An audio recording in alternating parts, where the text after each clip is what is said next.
Question for John and Doug. Okay. If I'm rising to the bait. You both sort of suggested that there are miracles, which I certainly agree with. Jesus turned water into wine and so on, and of course the greatest miracle of all of Christ's resurrection and from the dead. And you suggested that miracles violate natural law. I'm just wondering, does one have to think of miracles as violating natural law? I guess that would depend on what you take a natural law to be, what sort of a thing is a natural law. Of course, if a natural law is an exceptionless general proposition, it's always the case that P, it always happens this way. Well, then a natural law couldn't be violated because if it were, it wouldn't be a natural law, right? But why couldn't you think of natural laws as something like the way God usually treats the matter he's created? So then, if on a certain occasion he doesn't treat it that way, it's not really a violation of a natural law. It's just that he's not treating the stuff he's made the same way as he always does. I mean, as he usually does. Maybe on this occasion he's got some special reason to treat it a little bit differently. And then you could think natural laws weren't violated, even though you did think that there were miracles like rising from the dead and so on. What do you think of that? Go ahead. Yeah. Well, for one thing, we refer to the term law, and my wife's going to law school right now, so I hear a lot about law. Let me turn this thing on here so you can hear me. But in fact, there are many different types of law, and some of these are absolute statutes that, as you alluded to, that we say they cannot be violated. But there are a lot of laws that are observational laws that we observe over a period of time that if you throw a ball up in the air, it's going to come down again. And we say that that's the law of gravity. However, in spite of many hundreds or thousands of years of observations and experiments, we still don't have a fully comprehensive view of what underlies the process of gravity, but yet because of this observation that we're confident that at least most of the time you throw that ball up, it's going to come down.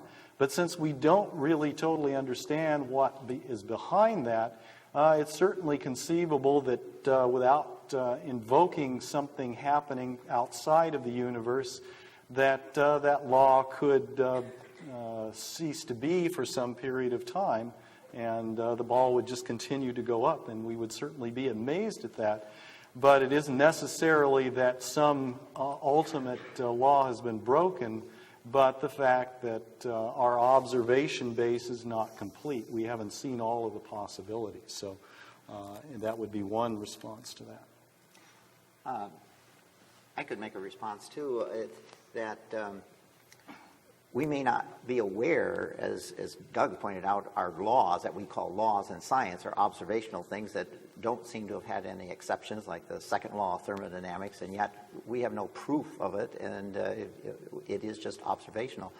But we don't know everything about this creation that we live in. We're still learning every day. And one thing that really intrigues me as an avenue that could be used here in terms of what we call miracles, it reminds me of a TV commercial where the monks are copying these documents very painstakingly, and this monk has been given the assignment to make 500 copies, and he goes back to his little room and puts it on a Xerox machine and comes back, and the other monks say, it's a miracle, There's things that we might not know about today that God knows about, and that there may be, we could be like two-dimensional people trying to figure out a three-dimensional world. And if somebody said to these two-dimensional people, you can have a fixed area with no boundaries, they'd say, no way, that would be a miracle. And yet we know a surface of a sphere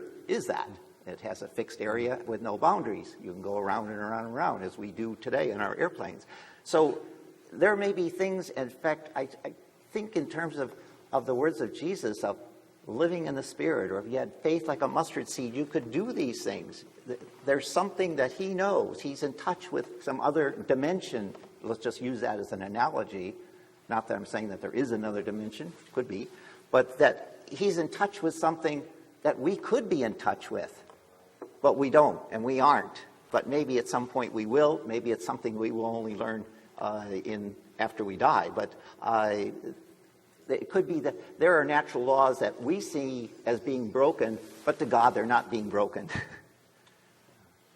I think that the difficulty here is that you're still presupposing, however, that a miracle, if we did have a full knowledge of natural law in the relevant case, would somehow violate that natural law or would falsify it.